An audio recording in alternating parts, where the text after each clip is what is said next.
मी doctor Manju गौतमराजे Jadhav शिंदखेडकर. आपले विषय तर खूपच छान झालेले आहे इथं स्टेजवरचे, परंतु मला कुमार केतकर सरांनी जे 85 वर्षाच्या वरचे लोक प्रत्येक घरामध्ये आहेत, माझ्या पण घरामध्ये आहेत दोन्हीकडे पण, तर मग मला त्या लोकांविषयी थोडंसं बोलायचं होतं. आजकाल मुलं विदेशामध्ये असतात आणि आईवडिलांना एकटं सोडतात. त्यांचा प्रश्न, काहींकडे पैसे असतात ठीक आहे, आणि काहीकडे पैसेही नसतात, तरीही ते मुलं काळजी घेत नाही. तर मग त्या मुलांची जबाबदारी त्यांना कशी करावी, ते कायद्यानं, मला असं वाटतं त्याच्या कायद्याचं बंधन असावं की तुम्ही विदेशात राहता तरीही त्यांना त्यांचं पालनपोषण, त्यांना जन्म दिलेला असतो, त्यांचं पालनपोषणाची जबाबदारी त्यांनी घ्यायला हवी.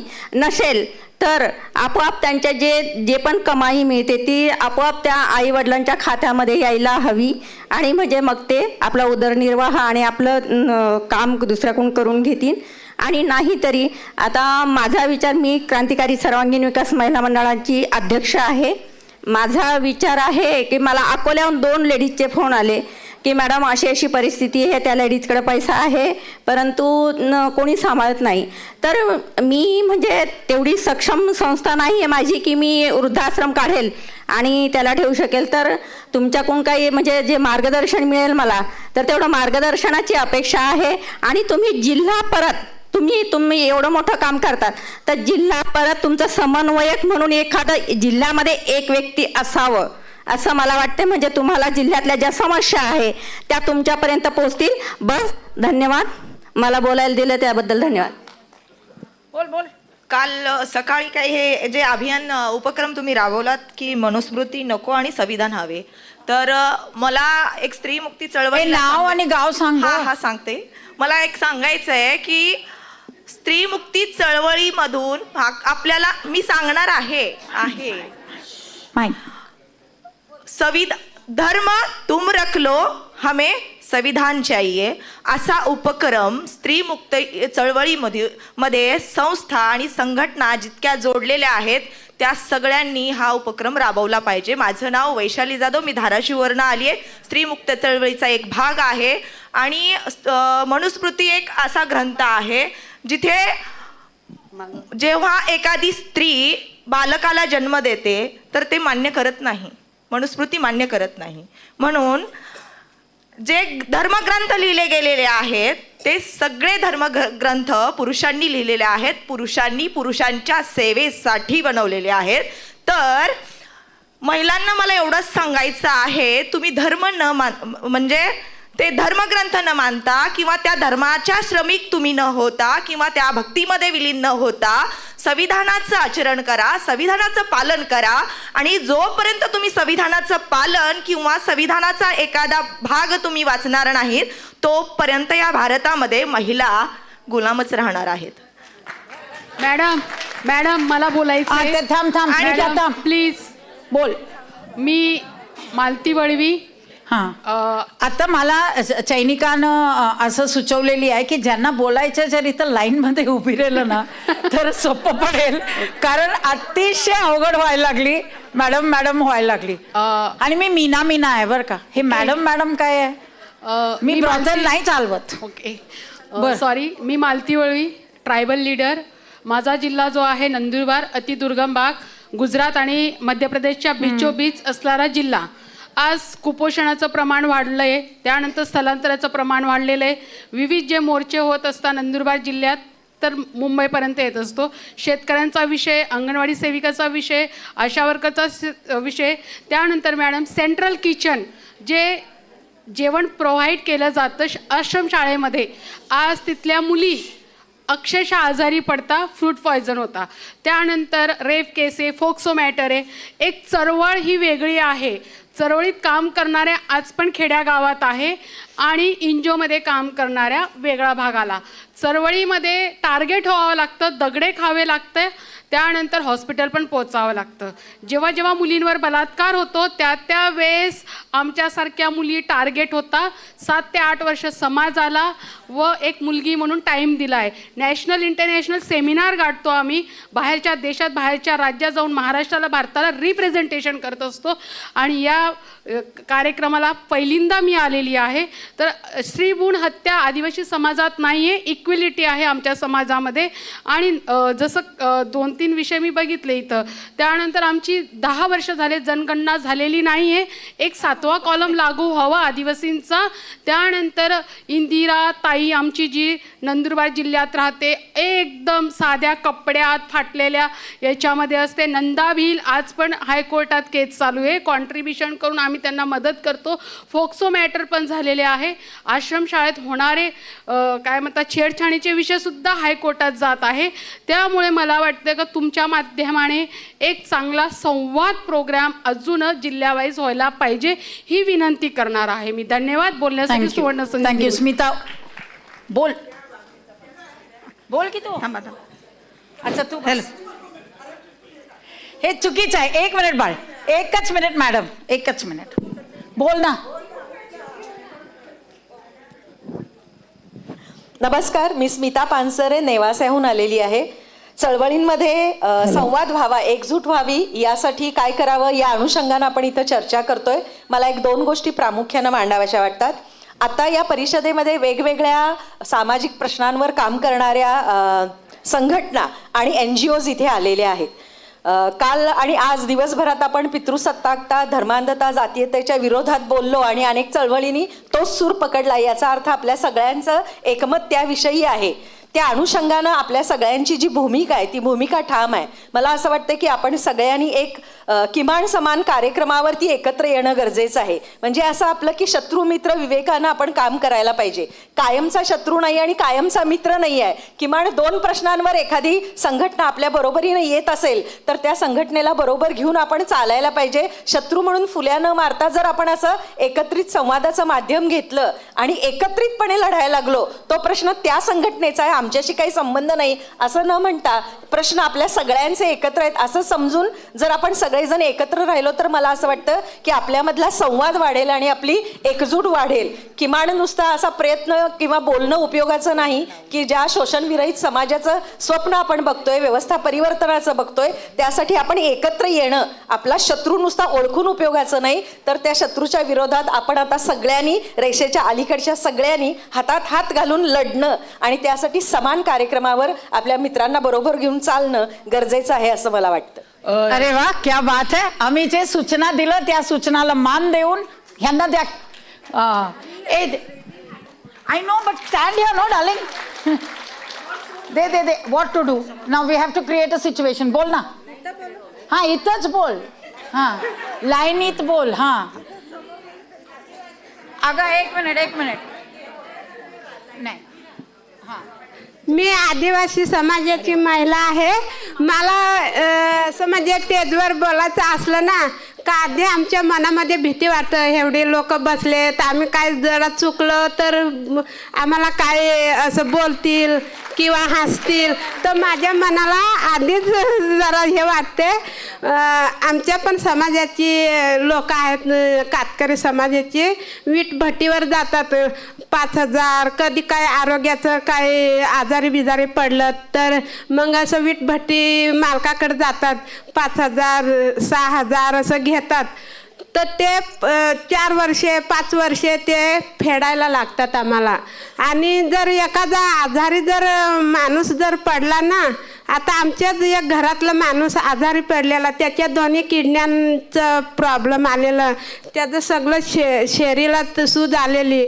तर आम्हाला सांगितलं का सरकारी दवाखान्यात आम्ही गेलो. सरकारी दवाखान्यात गेलो तर ते बोलायला लागले CT स्कॅन करा, MRI करा, अजून सोनोग्राफी करा. पैसे असतील तर आम्ही ते करू. आमचं वीट भट्टीवर जातो तेव्हा आम्ही 1,000 जर वीट पाडली तेव्हा आम्हाला 400 रुपये किंवा 300 रुपये हजेरी देतात त्या कामाची.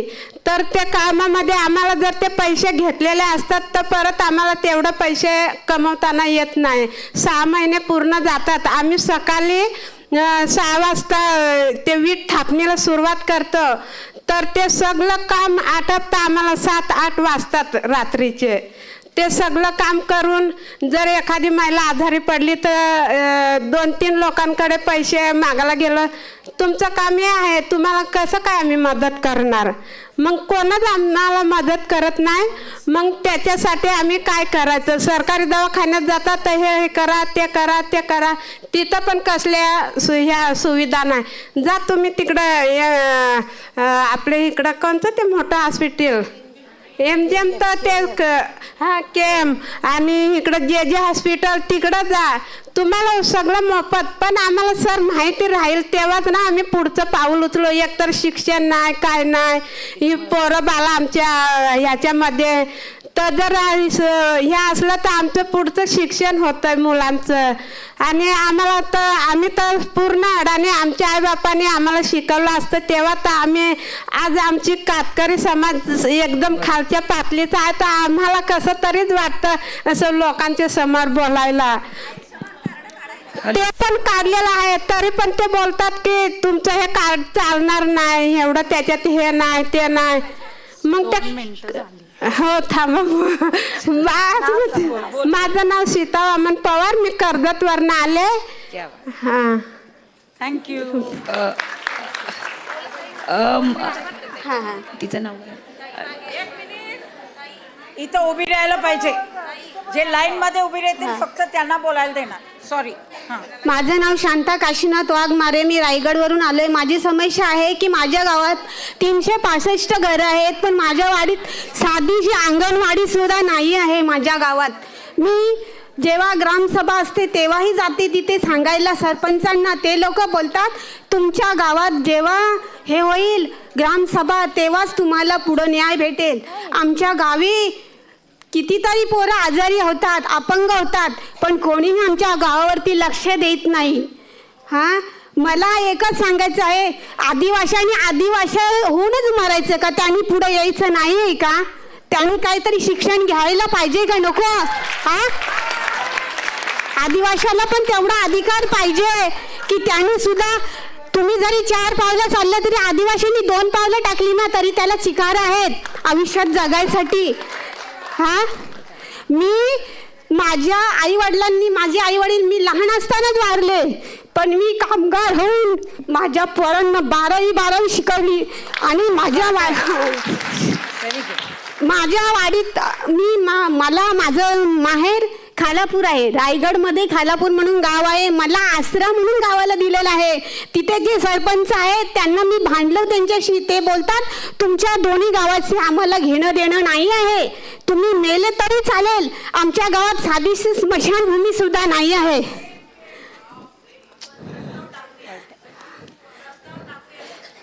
असं जर आमच्या आदिवाशाला जर असं आम्हाला वागणूक देत असेल मग आम्ही आमचा अधिकार काय? तुम्ही बोलता आदिवाशाला अधिकार दिलाय, कसला अधिकार दिला आदिवाशाला?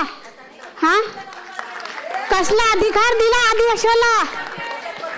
हा आहे का नाही?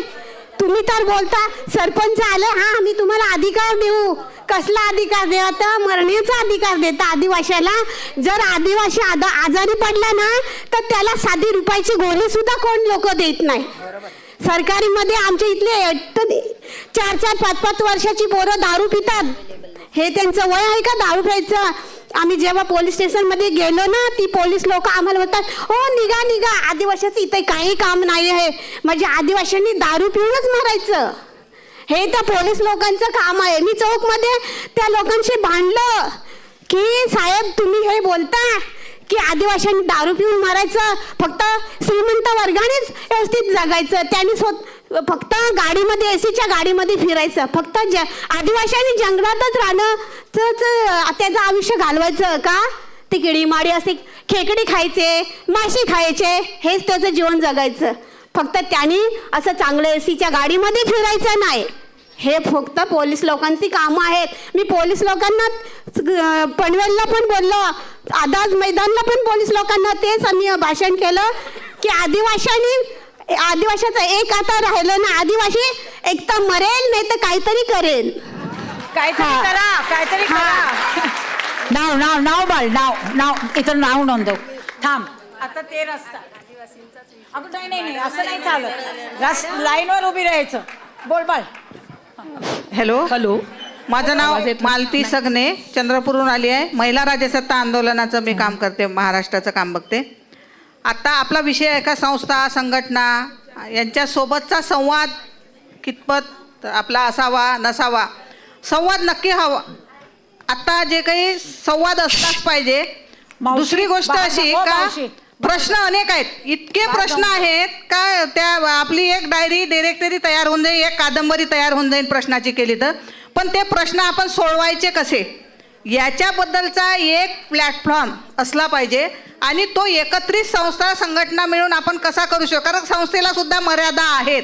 आताचं राजकीय सामाजिक परिस्थिती बघता त्या सगळ्या मर्यादा लक्षात घेऊन हे जे चळवळीचे प्रश्न आहे हे चळवळीच्या अंगाने जर सोडवायचे असत तर इथं एवढ्या मोठ्या संख्येनं ज्या महिला आल्या त्या एका विचारानं आल्या असं मला वाटतंय. एका विचारानं प्रेरित होऊन त्या इथपर्यंत त्यांना खेचून आणलेलं आहे. पण त्या इथून काय घेऊन जाणार आहे आणि त्यांना ही आशा असली पाहिजे. आपल्याला प्रत्यक्ष जाऊन तिथं काम नाही करायचं आहे तर तिथं काम करणाऱ्या ह्या सगळ्या भगिनी आहेत. तर यांना कशी आपल्याला दिशा देता येईल आणि तिथं त्या महिलांचा एक गट असा तयार करायचा का ज्या कुठलाही प्रश्न आला तर त्या तिथं 10 जणी तरी धावून जातील. अशा पद्धतीचं आपल्याला काय तयार करता आलं तर ते करावं. एक तिथं एक इथं. हॅलो, जय भीम, लाल सलाम सगळ्यांना. मी शाहीर वसुधा कल्याणकर.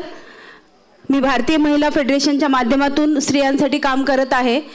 2 मुद्द्यांवर मी बोलेल की आपला आत्ताचा जो विषय खूपच महत्त्वाचा की एकजुटीसाठी विविध चळवळीत संवाद हवा का, तो होय, माझा त्याला पाठिंबा आहे, तो असलाच पाहिजे.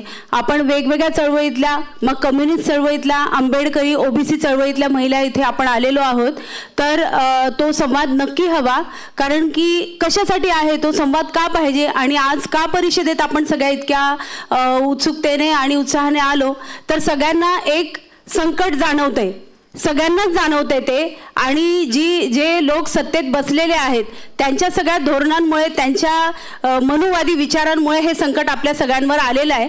पण या मनुवादी विचारांचे जे शिकार झाले त्यांच्या सत्तेत आल्यापासून अनेक ठिकाणी, जसं आपण यूपीमध्ये बुलडोजर राज्य म्हणतोय तसं आपल्या महाराष्ट्रात देखील मुंबई, ठाणे लगतच्या भागात, आमच्या औरंगाबाद जिथून मी आली आहे, अनेक लोकांना अतिक्रमणाखाली किंवा इलिगल प्लॉटच्या नावाखाली त्यांना त्यांचे घरं पाडून टाकण्यात आले. तिकडे बुलडोजर आणि आमच्या औरंगाबादमध्ये JCB राज चालू आहे, सध्या पण चालू आहे. ज्यांना वाटेल तिथे दलित लोक ज्यांच्या वस्ती आहेत त्यांचे कधी रात्री येऊन सांगणार आणि सकाळी येऊन बुलडोजर फिरणार. मुस्लिम वस्त्या असतील तिथे जाणार, त्यांची दुकानं, त्यांचे धंदे वगैरे मोडून टाकणार. हा सगळा प्रकार सुरू आहे. कामगारांचे कायदे संकटात आलेले आहेत. दलित महिलांवर अत्याचार होतोय, दलितांच्या कस्टोडियल डेथ होत आहेत. तर आता ह्याच्यापूर्वीचं जे सेशन झालं अत्यंत महत्त्वाचं, मला प्रचंड आवडलं ते की LGBTQचा जो प्रश्न दिवसेंदिवस उभा राहतोय त्यांचं रिप्रेझेंटेशन आपण इथे घेतलं. मला असं वाटतं ज्या पद्धतीने ह्या कस्टोडियल डेथ झाल्या, मग तो सोमनाथ सूर्यवंशी जो कस्टोडीमध्ये गेला, मग संपदा मुंडे जी गेली, पुन्हा लिंचिंग झालं मुस्लिम महिलांच्या, म्हणजे तरुण मुलांचं, त्यांचं प्रतिनिधित्व घेऊन देखील एक सेशन आपण असं इथे ठेवायला पाहिजे होतं. म्हणजे आपल्या ह्या परिषदेला एकदम टोक आलं असतं आणि आपली काय आयडिओलॉजी आहे ती आजच्या सत्ताधाऱ्यांपर्यंत पोहोचली असती. आणि आपण वारंवार म्हणतोय की आपण पक्षांची मदत घेत नाहीये किंवा कुठल्याही पक्षाला आपण इन्व्हाइट केलेलं नाही, परंतु कितीही म्हणलो तरी आपल्या सर्वांच्या राजकीय भूमिका असतात. तर राजकीय भूमिका देखील आपल्या स्त्री परिषदेला घ्यावी लागेल. ठीक आहे, या परिषदेमध्ये अनेक जण येऊ शकले नसतील किंवा अनेकांनी यातल्या त्रुटी काढल्या असतील. माझ्यासारख्या कार्यकर्त्याला असं वाटतं की जे आपल्या डोक्यावर सध्या संकट घोंगावते ते बघून आपण सगळ्यांनी एकत्र आलं पाहिजे. आणि तिसरा मुद्दा की बाबा समजा ह्यावेळी नाही ॲड्रेस करू शकलो आपण, परंतु आता पुढचे वर्षभर आपण काय करूया, प्रत्येक जिल्ह्यामध्ये अशा परिषदा घेऊ आणि तिथे जे असे पीडित आहेत या संकटामुळे त्यांना आपण इन्व्हाइट करू, त्यांचं रिप्रेझेंटेशन घेऊ. धन्यवाद. थँक्यू. नमस्कार. नमस्कार आणि क्रांतिकारी जय भीम. या सभागृहात मनुस्मृती आणि या संदर्भात फार महत्त्वाचे विधानं केली आहेत आणि त्या आदिवासी भगिनीनंतर माझ्यासारख्या मुंबई विद्यापीठातल्या बाईने काहीच बोलू नये, कारण की ते प्रश्न फार तीव्र आहेत. पण या सभागृहात 2 अत्यंत महत्त्वाच्या स्त्रिया बसलेल्या आहेत. कामगार स्त्रिया मनुस्मृती नको आहे म्हणत असताना प्रतिकात्मक विरोध करणाऱ्या आणि जयपूरच्या इथल्या न्यायव्यवस्थेसमोर मनुस्मृतीच्या म्हणजे पुतळ्याला प्रतिकात्मक जाऊन काळं फासणाऱ्या आणि कुठल्याही संघटनात्मक पातळीवर नाही अशा 2 औरंगाबादच्या माझ्या भगिनी इथं बसलेल्या आहेत, कांताबाई आहिरे आणि शीलाताई पवार. तर मला वाटतं की त्या महिलांचं आपण जाहीर पद्धतीने टाळ्या वाजवून त्यांचं स्वागत करूया आणि त्या महिलांना मी इथे बोलू इच्छिते आणि त्यांचं सत्र घेणार आहे. त्यांचा सत्कार आपण नंतर करणार आहोत. फक्त मी आंबेडकरी स्त्री संघटनेच्या वतीने मी विनंती करते. धन्यवाद. थँक्यू. जिंदाबाद साथी. मी महाराष्ट्र अंधश्रद्धा निर्मूलन समिती मुंबई दादर इथून आलेली आहे. माझं नाव अर्चना सोनावणे. हा जो मुद्दा आहे की समविचारी संघटनांनी एकत्र येऊन काही केलं पाहिजे का? होय, नक्कीच केलं पाहिजे. अंधश्रद्धा निर्मूलन समिती ही स्त्रियांच्या अंधश्रद्धेबाबत काम करते आणि अजून फसवणूक किंवा दिशाभूल केले जाते. तसंच वैज्ञानिक जो दृष्टिकोन बाळगायचा आहे, जे संविधानाने आपल्याला सांगितलं आहे, ते संविधानिक मूल्यांवर काम करणारी ही संस्था आहे. तर आपली संस्था किंवा इतर ज्या समविचारी संस्था असतात यांनी एकत्र येऊन जर काही कार्यक्रम केले तर आपण आत्तापर्यंत खूप प्रॉब्लेम्स ऐकले आणि प्रॉब्लेम्सला सोल्युशन देणारे अनेक तत्ववेत्ता किंवा कुमार केतकरांसारखं अतिशय उत्तम भाषणं आपण ऐकले. म्हणजे सोल्युशन आपल्याकडे आहेत, प्रॉब्लेम आपल्याकडे आहेत, ते सोडवायचा मार्ग म्हणजे आपण एकत्र आलं पाहिजे असं मला वाटतं. आणि अंधश्रद्धा निर्मूलन समिती नेहमीच आपल्या सहकार्य आणि सोबत राहील हेच मी सांगू इच्छिते. धन्यवाद. थँक्यू. मी माईकच घेतली हातात. मी प्रज्ञा ओहाळ, दिलासा सेंटर मुंबईमधून आलेली आहे. आम्ही DV केसेस हँडल करतो. आपल्या सर्वांनाच माहिती आहे की DV ॲक्ट आहे, पण या DV ॲक्टच्या अंतर्गत कित्येक महिलांना जो मेंटेनन्स मंजूर होतो तो कितपत त्यांना मिळतो यापर्यंत अजून कुठेच म्हणजे मिळत नाही आहे किंवा त्यांचं सतत फॉलोअप घेतला तरी ते होत नाही आहे. त्यांच्या हातामध्ये त्यांच्या मुलांना किंवा त्यांना स्वतःला सर्वाय करायला पैसे नसतात. हे कित्येक मुद्दे घेऊन महिला येतात. तर यासाठी सर्वांनी एकत्र येऊन, मुंबईसारख्या शहरात हे सर्व प्रॉब्लेम होत आहे, तर ऑब्व्हियसली खेड्यापाड्यामध्ये तळागाळामध्ये हे किती प्रॉब्लेम होत असतील. तर आपण सर्वांनी मिळून काहीतरी याच्यामध्ये चळवळीच्या मार्फत त्यांना ते हक्क मिळवून देणे खूप गरजेचं आहे. हा मला या 2 वर्षात आलेल्या अनुभवावरून हे मी प्रकर्षाने मला खूप जाणून आले की कायदा असून सुद्धा त्यांच्यापर्यंत मदत पोचत नाही. तर त्यामुळे आपल्या सर्वांना याच्या मागे खंबीरपणे उभं राहणे खूप गरजेचं आहे. धन्यवाद. धन्यवाद. माझं नाव दीपाली कांबळे. मी निर्माण संस्थेतून आलेले आहे. निर्माण संस्था इंदापूर तालुक्यामध्ये डोमेस्टिक. नाव सांगितलं दीपाली कांबळे. ऐकू येई ना आम्हाला. माझं नाव दीपाली कांबळे. निर्माण बहुउद्देशीय विकास संस्थेतून मी आलेले आहे. इंदापूर तालुक्यामध्ये 40 गावामध्ये महिलांवरती होणारे अन्याय, अत्याचार व हिंसा यावरती निर्माण संस्था काम करते. तसंच पोक्सो या केसेसमध्ये पण सर्वायवलला मदत करते. खरं तर ह्या केसेस आम्ही ज्यावेळेस जवळून पाहतो ना, घरगुती हिंसाचार म्हणजे नवरा बायकोची भांडणं झाली तर आपण प्रोटेक्शन अधिकाऱ्याकडे त्यांना घेऊन जातो, कारण शक्यतो महिला येतच नाहीत. आमच्या महिला म्हणजे महिलांचा अजूनही तोच समज आहे की नवऱ्याने मारलं आणि पावसाने झोडपलं सेम आहे. तर हे पण कुठंतरी बदलण्यासाठी जसं निर्माण संस्था काम करते तसंच सर्वांनी मिळून याच्यावरती जास्त काम करण्याची गरज आहे. आणि पोक्सो या केसेसमध्ये जरी FIR झाली तरी पण जातीचा दाखला भेटत नाही आणि जातीचा दाखला न भेटल्यामुळे पुढे प्रोसेस चालत नाही, कारण खूप त्रास होतो त्या मुलीला की कारण एकतर भटकीमुक्त समाज हा कुसाबाहेर राहतो आणि सतत भटकंती करत असल्यामुळे डॉक्युमेंटचा अभाव आहे. डॉक्युमेंट नाही, कारण जिथं राहतो तिथंच मरतोय आणि असं नाही की एकाच गावात राहतो म्हणून, कारण तो सतत भटकंती करत असतो. तर भटकीमुक्त समाजासाठी तो स्थायिक होण्यासाठी पण असा कुठला तरी एक हे व्हावा, ठराव व्हावा किंवा कायदा व्हावा की बाबा त्यांनी तिथं राहावं, त्यांच्यासाठी व्यवसाय किंवा त्यांच्यासाठी नोकरी भेटावी, मुलांना शिक्षण भेटावं, कारण भटकीमुक्त समाज शिक्षणाच्या खूप मागे आहे, वंचित आहे आणि मुलींचा त्यामुळे खूप मोठ्या प्रमाणात बालविवाह होत आहे आणि बालविवाह झाल्यामुळेच ह्या केसेस होतात आणि हा सगळा प्रॉब्लेम होतो. तर मला वाटतं की ते पण कुठंतरी त्याच्यामध्ये यावं की मुलींचा बालविवाह. आणि खरंच म्हणजे निर्माण संस्थेचं मला कौतुक करावं असं वाटतं सगळ्याच टीमचं की आम्ही सर्वांनी आत्तापर्यंत 100 केसेस बालविवाहाच्या थांबवल्यात म्हणजे. आणि ते यश आलंय आम्हाला वैशालताई संतोष सर, कारण सतत आम्हाला पाठीमागं असतात, सतत आम्हाला म्हणजे मार्गदर्शन करतात.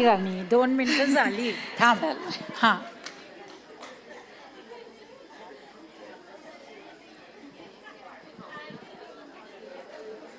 सर्वांना नमस्कार. माझं नाव हॅलो, एक मिनिट, एक ज्ञानेश्वर मिनिट. वासनिक.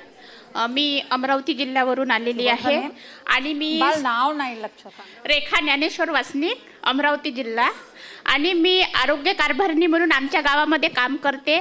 सहज संस्था आणि RSCD संस्थेमार्फत आमची निवड झालेली आहे. गाव पातळीवर महिलांचं आरोग्य आणि त्यांचं शोषण कशा प्रकारे होते आणि त्यातून कसं बाहेर काढल्या पाहिजे त्यासाठी आम्ही जनजागृती करतो.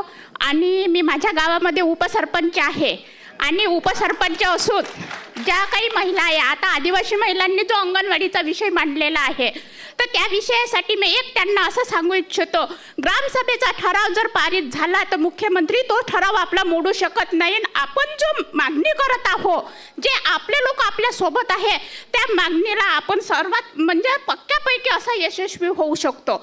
आणि एक असा विषय सांगायचा आहे, मी महाराष्ट्र सरपंच संघटनेचे तालुका अध्यक्ष आहे आणि आपल्या ही जी परिषद झालेली आहे या परिषदेमध्ये सरपंच संघटना म्हणजे आपल्यासोबत नाही आहे. आणि सरपंच संघटनेचा एक फायदा असा होऊ शकतो, जो आपली जे आपली परिषद झालेली आहे स्त्रीमुक्तीची, आपले जे काही प्रश्न आहे, एक व्यक्ती एका गावातून, मी माझ्या गावातून आली, मी माझ्याच गावामध्ये जनजागृती करू शकतो. पण सरपंच संघटनेचा एखादा व्यक्ती जर आपल्या याच्याशी जोडलेला गेला तर प्रत्येक ग्रामीण भागातला सरपंच याच्यासोबत जोडू शकतो. आपल्या याचा प्रश्न प्रत्येक गावापर्यंत, ग्रामीण भागापर्यंत जाऊ शकतो. आपण खेड्यापाड्यात तळागाळापर्यंत जाऊन आपल्या याचा प्रसार करू शकतो आणि याच्यातून आपल्यासाठी आपण न्याय घेऊ शकतो. धन्यवाद.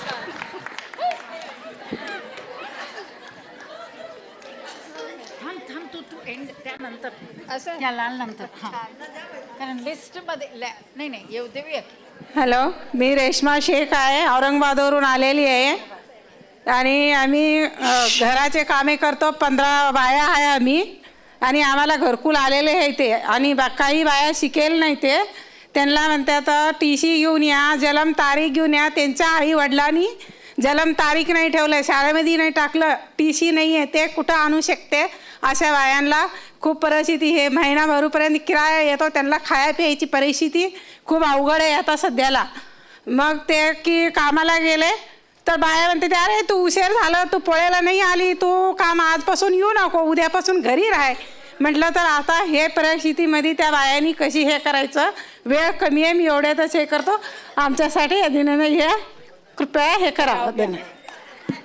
थँक्यू.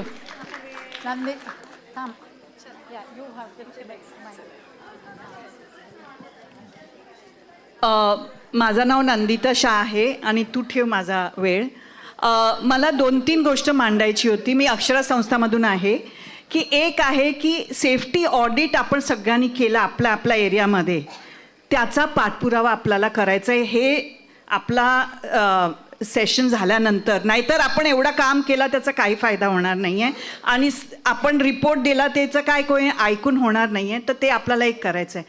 दुसरं मला वाटलं की जे एखादं असं जर गोष्टी आपण घेतली म्हणजे चावडीला आपण ऑक्युपाय करू आणि त्याचा एक स्वरूप आपण जर दिला तर मला असं वाटते की ते आपण काय घेऊन जाणार त्याच्यामध्ये फक्त डिमांड्स नाही पण प्रोग्राम काय घेऊन जाणार आहोत, त्यातलं सिम्पल काय 2-3 गोष्ट आपल्याला करता येईल ते आपल्याला बघितलं पाहिजे. आणि तिसरी गोष्ट आहे की आपला मूव्हमेंटमध्ये असं नाही आहे की आपल्याला एकमेकांशी बोलायचं नाही आहे, पण खरोखर आपल्यामध्ये तफावत आहे आणि ते तफावतसाठी आपल्याला एक मोकळी जागा तयार करायची आहे की ते तफावतवर आणि एकमेकांना जो आपण म्हणतो ना की एक नॉट असते ते नॉटला आपण कसं सोडणार आहोत. तर त्याच्यासाठी एक जेव्हा वर्ल्ड सोशल फोरम म्हणून एक पूर्ण मूव्हमेंट झाली होती, त्याच्यामध्ये आम्ही प्रयत्न केला होता की इंटर मूव्हमेंट डायलॉग कसं करायचं आणि ते एक वातावरण तसं तयार करायचं की जे 2, 3, 4 मूव्हमेंट आहे त्याच्यामध्ये संघर्ष आहे, त्याच्यामध्ये फरक आहे, बघण्याचा दृष्टिकोन वेगळा आहे, पण तर एकत्र मिळून ते बोलू शकतील की आपला फरक कुठे आहे आणि आपण कुठे एकत्र येऊ शकतो आणि कुठे आपण अग्री टू डिसअग्री आहोत. तर तसा पद्धतीचा एक वातावरण निर्मिती आपल्याला केली पाहिजे की ज्याच्यामध्ये असे इंटर मूव्हमेंट डायलॉग्स आपण वेगवेगळ्या ठिकाणी करू. आणि चौथा मुद्दा माझा आहे की खूप मोठ्या प्रमाणाने आपल्याला यंग लोकांना ह्या पूर्ण प्रक्रियात आणलं पाहिजे. आणि हे ज्या पद्धतीने आपण स्ट्रक्चर करतो ना आपला डायलॉग, त्याच्यामध्ये यंग लोक येणार नाही आहे. ते असे बसून भाषण ऐकणार नाही आहे. आपल्याला वेगळ्या पद्धतीने त्यांच्याबरोबर बोलावं लागेल, वेगळ्या पद्धतीने त्यांना ह्या प्रक्रियात आणावं लागेल. कारण ज्या पद्धतीने आपण ह्या पूर्ण प्रक्रियात आलो होतो त्या पद्धतीने त्यांना पण आणावं लागेल, तरच ते लिडरशिप ते घेऊ शकतील. थँक्यू. बोला. नमस्कार, मी बुलढाण्यावरनं शीतल जयंत सोनूने आणि मी 2 संस्थांमध्ये तिथे कार्यरत आहे. एक स्त्री मुक्ती संघटना पठाण मॅडमसोबत आणि माझी स्वतःची सेव्ह वसुंधरा. तर मी ह्या दोन्ही विषयांच्या अंतर्गत जे ठराव आपण आता ठेवणार आहेत त्यात माझं आपल्याला रिक्वेस्ट आहे की पहिला ठराव स्त्री मुक्ती संघटनाच्या अंतर्गत मी असं म्हणते की ज्या आमच्याकडे हाऊस हेल्प येतात तर त्या म्हणजे हाऊस हेल्प्सला सध्या परिस्थिती अशी असते की त्या एकट्याच त्यांचं घर चालवत आहेत. त्यांचे जे हजबंड्स असतात ते सातत्याने दारू पितात, त्यांना मारहाण करतात आणि इतरत्र पडलेले असतात. तर त्या इतक्या स्वतःमध्ये इन्सिक्युअर्ड आहे की मॅडम आता आमचे हातपाय चालत आहे, आम्ही काम करू शकतो, पण म्हातारपणात आमचं काय. तर आम्हाला ह्या लाडकी बहीण जी योजना आहे सध्या तर आम्ही कमवतो, यात आम्हाला फसवल्या जाऊन राहिलं. ते लाडकी बहीण योजना न ठेवता जर आमच्यासाठी पेन्शनचा मुद्दा जर म्हणजे सरकारने जर ठेवला तर निदान आम्हाला आमच्या म्हातारपणाची तरी सोय होईल. कारण आम्हाला माहीत नाही की आमचे मुलं आम्हाला सांभाळणार आहे की नाही. कारण सध्या आमचे मुलं म्हणजे त्यांची कंप्लेन अशी असते की ते कमी वयात व्यसनाधीन झालेले आहेत. अगदी 1st, 2nd, 3rd पासनं ते मुलं वेगळ्या व्यसनाच्या अधीन आहे. आणि एक व्यसन आपण सगळ्यांनी जागरूक असलं पाहिजे म्हणून सांगते की आपल्याकडे फॅब्रिक स्टिक म्हणून एक लिक्विड येतं बघा, ते काय हां ते प्लास्टिकवर टाकून त्यांचं थेंब थेंब या मुलांना काहीच भेटत नाही तर ते फॅब्रिक प्लास्टिकवर टाकतात आणि त्याला स्मेल करतात. हे अशा प्रकारचे नशा, स्वस्तवाला नशा ते मुलं करतात. तर त्या स्त्रिया फार स्वतःमध्ये इन्सिक्युअर आहेत. तर त्यांच्यासाठी काही पेन्शन योजना जर सरकारने केली तर ती एक ठराव जर आपण मांडू एक अजून मॅम सध्याचा सिनारिओ असा आहे की आपण बघत आहोत न्यूजमध्ये की अडाणींनी इथे तिथे कमी पैशात अगदी 1 रुपयाच्या लीजवर जमिनी घेतल्या आहेत 1000 एकर्सच्या. तर प्लीज मी रिक्वेस्ट करते की त्याचा निषेध आपल्या सगळ्यांतर्फे झाला पाहिजे. हा एक खूप महत्त्वाचा मुद्दा आहे. तर अडाणीसारख्या लोकांना अशा जमिनी नाही गेल्या पाहिजे. तिथल्या लोकल्सला त्याचा फार म्हणजे त्रास होत आहे. तर याच्याकडे आपण लक्ष द्यावं. आणि दुसरी गोष्ट म्हणजे आपण सगळे जेव्हा इथनं निघणार आहोत तर आपण सगळ्यांचा ग्रुप असायला पाहिजे. म्हणजे ही जी आपली आवाज आहे एकमेकामध्ये, हा जो संवाद आजचा जो सध्याचा आपला जो चालू आहे हा नेहमी सातत्याने राहिला पाहिजे. म्हणजे आपण एकमेकाच्या संपर्कात राहून आपले जे मुद्दे आहेत मांडून त्यांचा ठराव पास करून किंवा त्याच्यावर काहीतरी निष्कर्ष आपल्या सगळ्यांना एकजुटीने काढता येईल. तर इथून जाताना वेगळं न होता एकजूट होऊन आपल्याला निघायचं आहे. याच्याकडे आपल्याला थोडंसं लक्ष द्यावं लागेल. थँक्यू. मी महत्त्वाचे 3च मुद्दे मांडणार. आपले शिवशासन बाबू आहेत ना, नाव काय तुमचं? माझं पुष्पा कालिदास बुधवारे, मी पुरोगामी महिला संघटना चंद्रपूर. तर माझं म्हणणं आहे की शिवशासन बाबूच्या अवतीभोवती तर बहुत चाटू चमचे होते. एखाद्या लेडीजचे पोलिसला बोलवून त्या स्त्रीचं ते खाली करू शकत होते त्या पोरीचं. तर शिवशासन बाबूंनी स्वतः त्या पोरीला हात लावला, म्हणजे लेडीजला. तिथे जाती धर्माचं बंधन नव्हतं पाहिजे, पण त्या पोरीचं त्यांनी हात लावून. तर मला वाटते की त्या शिवशासन बाबूवरच 376 लावलं पाहिजे आणि त्याचं पद खाली करा. कारण हे पहा, संविधानात सगळ्याला तळागाळापासून सगळ्याला एकच शिक्षा आहे. म्हणून हे ठरावात घ्या, शिवशासन बाबूची खुर्ची खाली करा, तर मोदी बाबू आपापच घरी जाते. आणि चहाच्या टाकल्यावरचे केस तसेच जातात. लिहून घ्या. दूसरी गोष्ट, ईट का जवाब पत्थर से देना चाहिए. हेच लोक सांप्रदायिकवादी आहे बीजेपी वाले. रामायण आणि महाभारत म्हणतात, तर महाभारतात तृतीय पंथीला म्हणजेच श्रीखंडीला महत्व दिलेलं आहे ना. तर माझं म्हणणं, श्रीखंडीमुळे तर तो भीष्म पितामेला. तर मग यांना साध्या मानसिक गरजा द्यायची, त्याला कोणची कमी होते मोदीला? त्याला तर पोर नाही बांधलाय. द्या म्हणा यांना सगळ्या मानसिक, आणि यांना समाजाच्या प्रवाहात द्या, यांना समाजाच्या योग्य प्रवाहात द्या. माणूस म्हणून जगण्याची त्यांनाही संविधानाप्रमाणे हक्क द्या. भारतीय संविधान सगळ्यांना जगण्याचा हक्क देत आहे, तर यांनाही दिलाच पाहिजे, हा ठराव घ्या. आणि तिसरी गोष्ट, आजचे पोरं पोरी तुम्हाला सांगते, कॅरियर बॅरियर करता करता डिप्रेशन मध्ये जातात पोरी. पोरींचे 40-40 वर्ष लग्न नाही करत पोरी, तर त्या आई कधी बनतात? तर त्या पोरींना हे सांगा, मी सांगते. आणि त्यामुळे डिप्रेशनचे, तर त्या पोरींचे इतके काही प्रॉब्लेम, त्या डिप्रेशन मध्ये जातात आणि शेवटी पागल होतात. तर म्हणून डिप्रेशनचाही सगळ्यात मोठा प्रश्न आहे. आणि उद्या तरुण पोरांना शिक्षण करून जर नोकऱ्या नाही मिळाल्या, तर नुसतं पागलखाने भरतील, जेल नाही भरल, पागलखाने भरतील. आणि मी तुम्हाला सांगते की यासाठी मी मोठं बलिदान दिलं. माझ्या पोराचं किडनॅपिंग पण याच्यातूनच झालेलं आहे. आज 22 वर्ष झालं माझा पोरगा मिळाला नाही. पण कारण स्त्रीचे 2च हत्यार असते कमजोर, एक तिचं चारित्र्य, दुसरं तिचं मूठ. तर त्याच याच्यावर हे मनुवादी हमला करतात, आणि त्याच्यातूनच माझ्या पोराचं किडनॅपिंग झालेलं. Sorry, 2 minutes you have. या, थँक्यू. जशा ताई बोलल्या तसं माझं म्हणणं सगळ्या मैत्रिणींसाठी आहे. ज्या लहान मैत्रिणी आहेत आणि ज्या माझ्या अशा मैत्रिणी आहेत, सगळ्या मैत्रिणींसाठी. मी स्मिता चामवदन, सांगली, संग्राम. ओके, तर माझं एक म्हणणं आहे पुरुषांसाठी. मोस्ट ऑफ ऑल गरोदर राहतात, सोनोग्राफी करता, मुलगी आहे म्हटलं तर तुम्ही अबॉर्शन करता, बरोबर, मुलींना मारून टाकता. मुली जातीमध्ये नाही आहेत म्हणून मुलांची लग्न आंतरजाती करता. आंतरजाती लग्न केल्यानंतर प्रश्न आणून ठेवता तो मुलीच्या कॅरेक्टरवर, की मुलगीचं कॅरेक्टर नसेल म्हणून केलं. जसं हिजडा म्हटल्यानं कायदेशीर गुन्हा आहे, तसं या पुरुषांना बायकांच्या कॅरेक्टर बोलल्यावर त्यांच्यावर गुन्हे दाखल झाले पाहिजेत. थँक्यू. अगं थांब, ती लिस्ट लाईन मध्ये आहे. नमस्कार सर्वांना. मी शोभा चौधरी, IHMP पाचोडमधून आलेली आहे. मी महिला दक्षता समितीची सदस्य पण आहे. मला 2 प्रश्नावरती बोलायचं आहे की जो 2005 जो कौटुंबिक हिंसाचार एवढा गाजलेला कायदा झालेला आहे, परंतु मला तरी वाटतं तो कायदा म्हणजे फक्त कागदी घोडे आहेत. कारण जर पुरुष व्यसनाधीन असेल आणि तो संपत्ती विकून जर जुगार वगैरे खेळत असेल किंवा बाहेर खेळली असेल, तर ती बायको त्या प्रॉपर्टीवरती स्टे आणू शकते समान वाटणीसाठी. परंतु 10-10 वर्ष याचा निकाल लागत नाही. तिचे लहानाले लेकरं मोठे होते, लग्नाला येते, तरी तो निकालच लागत नाही.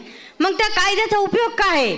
दुसरी गोष्ट, कौटुंबिक न्यायालयामध्ये निकाल लागतो, तिला जमीन दिली जाते तिच्या नावे, तरी पण तिची जमीन कागदोपत्री नावावर केली जाते, परंतु तिला ती खायला दिली जात नाही, तिला ती वापरायला दिली जात नाही, कसायला दिली जात नाही. ती बाई महिन्यानी लोकांची द काम करून, एका डॉक्टरची द काम करते, ती बाई घरगुती काम करते, तिच्या नावावर 5 एकर जमीन कौटुंबिक न्यायालयाने दिलेली आहे, परंतु ती सासरच्यांनी तिला जमीन दिलेली नाही आहे. तेच खातात. त्यांनी बायको केली पोरासाठी दुसरी, आणि ती बाई मोलमजुरी करून पोट भरती, आणि तिच्या मुलीचं लग्न वडिलांनी करून दिलेलं आहे. जर हे कायद्याचे तर हे कागदी घोडे आहेत. त्याचा क्विक असा त्याची अंमलबजावणी व्हायला पाहिजे, आणि तिची जी प्रॉपर्टी असेल तिला न्याय दिला गेला पाहिजे. आता प्रॉब्लेम असा आहे की आपल्याकडे फक्त 10 मिनिटं आहे, आणि हे शेवटचं बोलणं आहे बरं का. हां, थांब बाई, थांब. हां, मी सांगितलं होतं मी सर्वात शेवटी बोलेल, फक्त मुद्दे देते, नाव नंतर सांगते. मॅडम, ज्याप्रमाणे VCPC आहे मॅडम, ठरावामध्ये मुद्दे घ्याल. ज्याप्रमाणे ग्रामस्तरावर VCPC आहे, त्याप्रमाणे VWPC घेण्यात यावी, व्हिलेज वुमन प्रोटेक्शन कमिटी, एकल महिलांचे प्रॉपर्टीचे जे प्रकरण आहे ते फास्ट ट्रॅक न्यायालयामध्ये चालवण्यात यावेत. आणि आजच्या कार्यक्रमामध्ये बऱ्याच महिलांसाठी शासकीय योजना हा जर सांगितल्या गेल्या असता एखादा प्रशासकीय अधिकारी बोलून तर फार बरं झालं असतं असं मी सांगते. नियोजन खूप छान झालेलं आहे. त्याचप्रमाणे ज्या ज्या क्षेत्रामध्ये एखादा विषय घेऊन प्रसिद्ध महिला आहेत त्या महिलांना बोलवायला जायला पाहिजे होतं. फॉर एक्झाम्पल दुर्गा गुडिलू मॅडम आहेत आणि आपल्या ज्या स्त्रीमुक्ती परिषदेच्या ज्या पुढे चालू सदस्य राहतील, कोऑर्डिनेटर राहतील, त्यांचे प्रशिक्षण करून त्यांना बाहेर पाठवा, कारण की त्यांच्याच कन्सेप्ट क्लिअर नाहीत. आणि तुमचं सेफ्टी ऑडिट म्हणजे बाकीच्या महिलांचं बोलते तुमच्या म्हणजे द्या तुम्ही निवडणार आहात, तुमच्या नाही म्हटलं मी, जे तुम्ही कोऑर्डिनेटर ज्या निवडाल त्यांच्या कन्सेप्ट क्लिअर नाहीत, त्या कन्सेप्ट क्लिअर करा. आणि माझं नाव सांगते आता, मी प्रतिभा भुतेकर, अखिल भारतीय अंधश्रद्धा निर्मूलन समितीचं काम करते आणि मानस फाउंडेशनच्या अंतर्गत विधवा एकल सर्व महिलांसाठी आम्ही काम करत आहोत. धन्यवाद. धन्यवाद. बुलढाणा एक माझं जिंदाबाद सर्वांना. जय भीम. मी वनिता तुमसरे. मी मकाम महिला किसान अधिकार मंच या महाराष्ट्र मकामची मी स्टेट कोऑर्डिनेटर आहे. तर मी त्या नात्याने सुद्धा आणि स्त्रीमुक्ती परिषदेची या नात्याने सुद्धा दोन गोष्टी म्हणजे ठरावाच्या दृष्टीने सुद्धा सांगते की आत्ता सध्या जे सोलर प्लांटचं जे चालू आहे त्या माध्यमातून गायरान जमिनी ज्या आहेत त्या दलित आणि आदिवासी वंचित घटकांच्या जमिनी हिसकावल्या जात आहेत. तर त्यासाठी आपण या मंचाच्या माध्यमातून काही पुढे ठराव ठेवू शकतो का ते विचार करावा.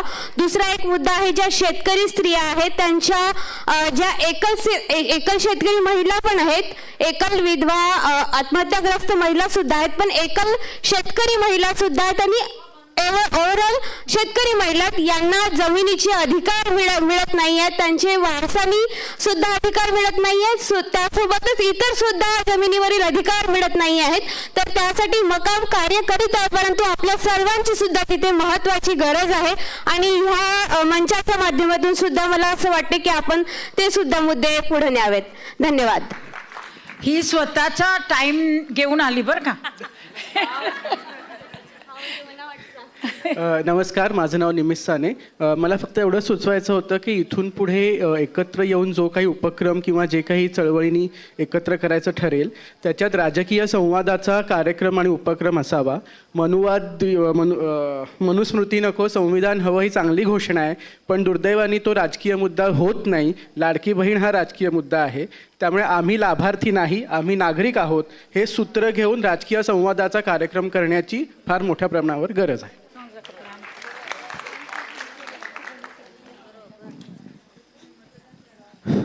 मी भारती भोयर, MSCB म्हणजे Maharashtra state electricity workers federation या संघटनेमध्ये मी महिला आघाडीची अध्यक्ष आहे. तर सार्वजनिक उद्योगामध्ये ज्या संघटना असतात त्या राजकीय पक्षाशी जोडलेल्या असतात आणि त्या राजकीय पक्षामध्ये त्यांचे विचार विभागलेले असतात आणि त्यामुळे हा संवाद होणं खूप खूप कठीण असतं. आणि एखाद्या प्रशासनाने जर एक विरोधात आपल्यावरती जो लादला एखादा प्रश्न किंवा खाजगीकरणाचा मुद्दा असू द्या किंवा कंत्राटीकरणाचा मुद्दा असू द्या, कुणाला म्हणजे अशा वेगवेगळे जे मुद्दे असतात ते मुद्दे ज्या वेळेला आपल्याला हे करायचे असतात, सोडवायचे असतात, त्यावेळेला हे वेगवेगळ्या पक्षामध्ये संघटना विभागली गेलेली असल्यामुळे हा घेणं प्रश्न अवघड होतं. आणि एखादीच संघटना त्या जर स्ट्राईक करायचा प्रश्न आला तर ती एखादीच संघटना त्या स्ट्राईकमध्ये उतरते आणि ह्याचा फायदा गव्हर्नमेंट सरकार घेतं आणि त्यांना ज्याला जसं पाहिजे असेल त्या प्रकारचे ते अंमलात आणतात. आता ते सोलरचा प्रश्न तिने सांगितलेला आहे, त्याचप्रमाणे आपल्या ह्या वीज उद्योगामध्ये खाजगीकरणाचं आणि वीज विधेयक आणण्याचं चाललेलं आहे आणि हा उद्योग वाचला तर आपलं सगळं वाचणार आहे. त्यामुळे आपण ह्याच्यासाठी संघटना अशा संवाद होणं गरजेचं आहे हे महत्त्वाचं. थँक्यू. थांब एकच मिनिट लाईन आहे ग.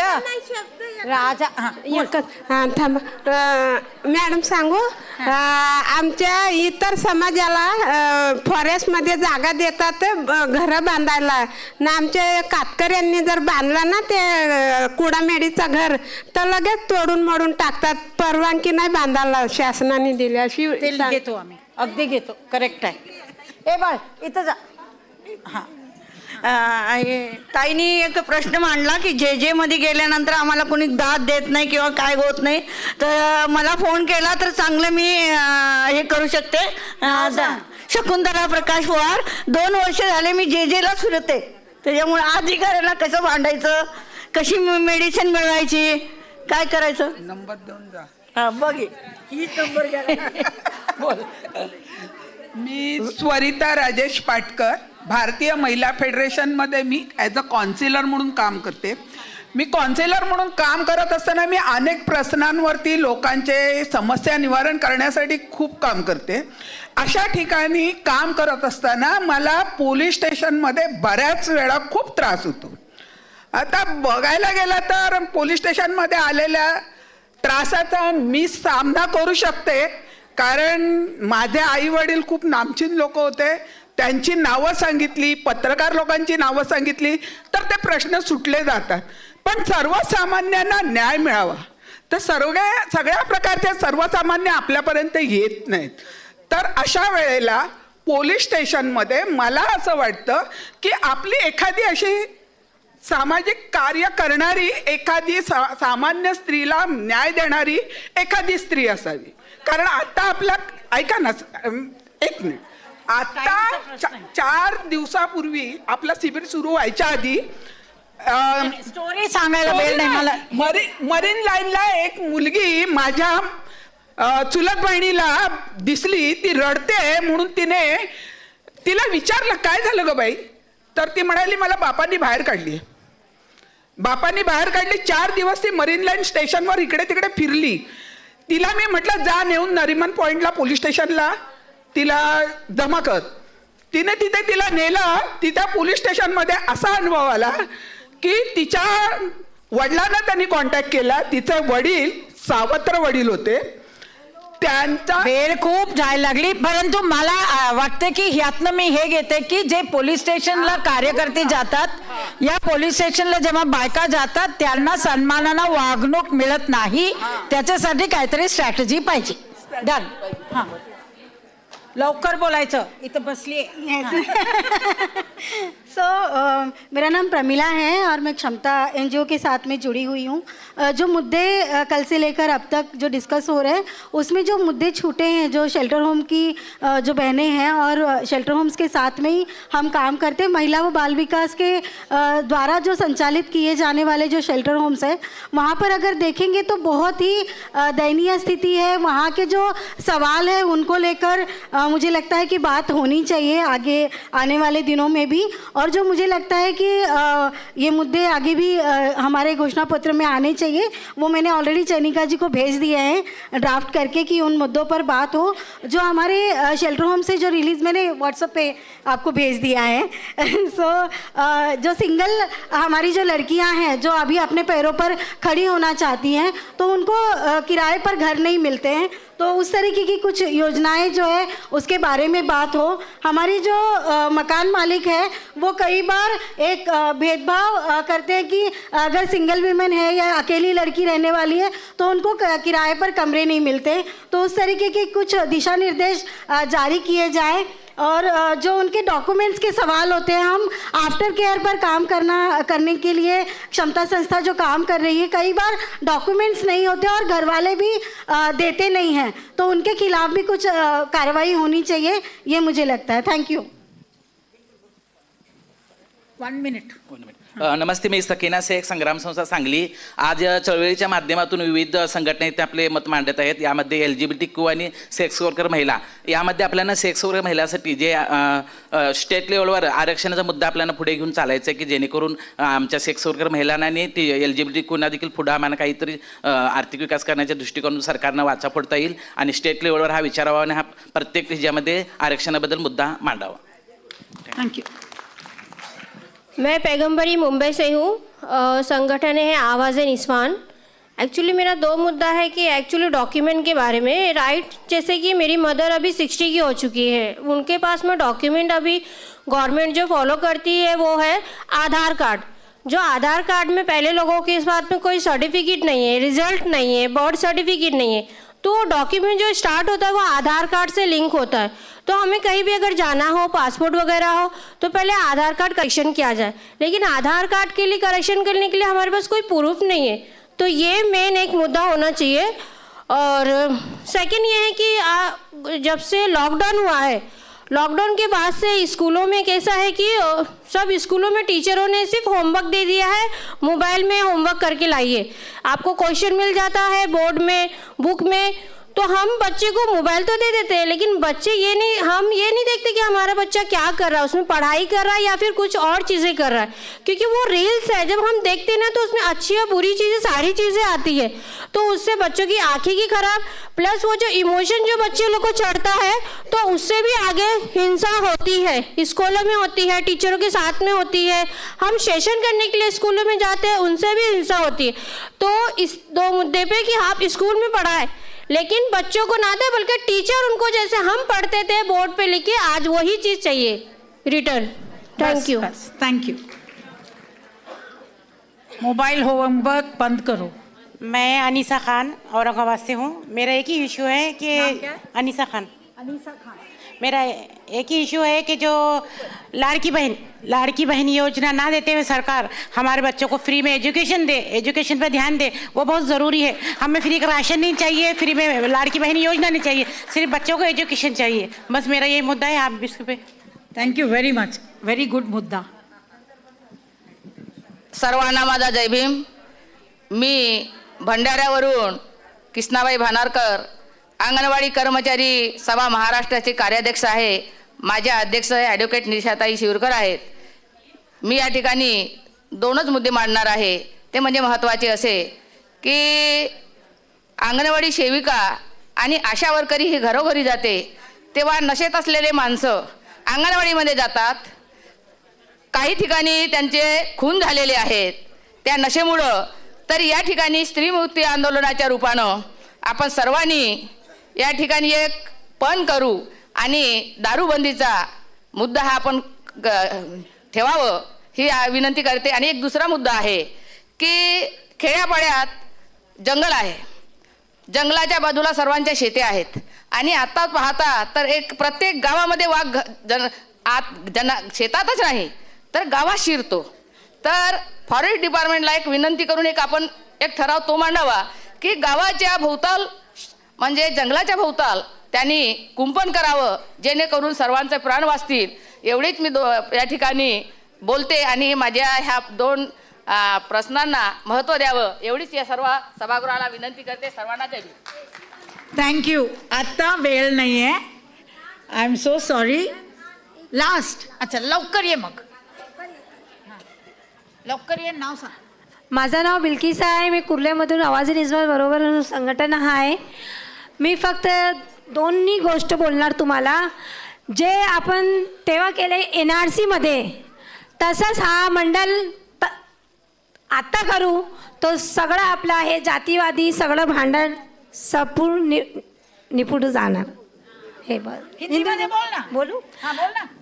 मेरा नाम बिल्किस है और मैं आवाज़ निज़ा कुर्ला से बोल रही हूँ। तो इसके लिए मेरा ये चर्चा है कि जो NRC के टाइम पे हमने जैसा संगठन पूरे गांव से, पूरे देश से, हर गांव से आए थे, वैसा ही संगठन अगरचा अभी बनाए जो जातिवादी के धर्म पे अभी चल रहा है, ये माहौल जो मोदी सरकार ने बनाई है, उसके लिए मैं आप लोग से मदद चाहती हूँ कि ऐसा ही माहौल बना के आगे अपन बढ़ सकते हैं, अपनी पूरी संगठन बढ़ सकती है।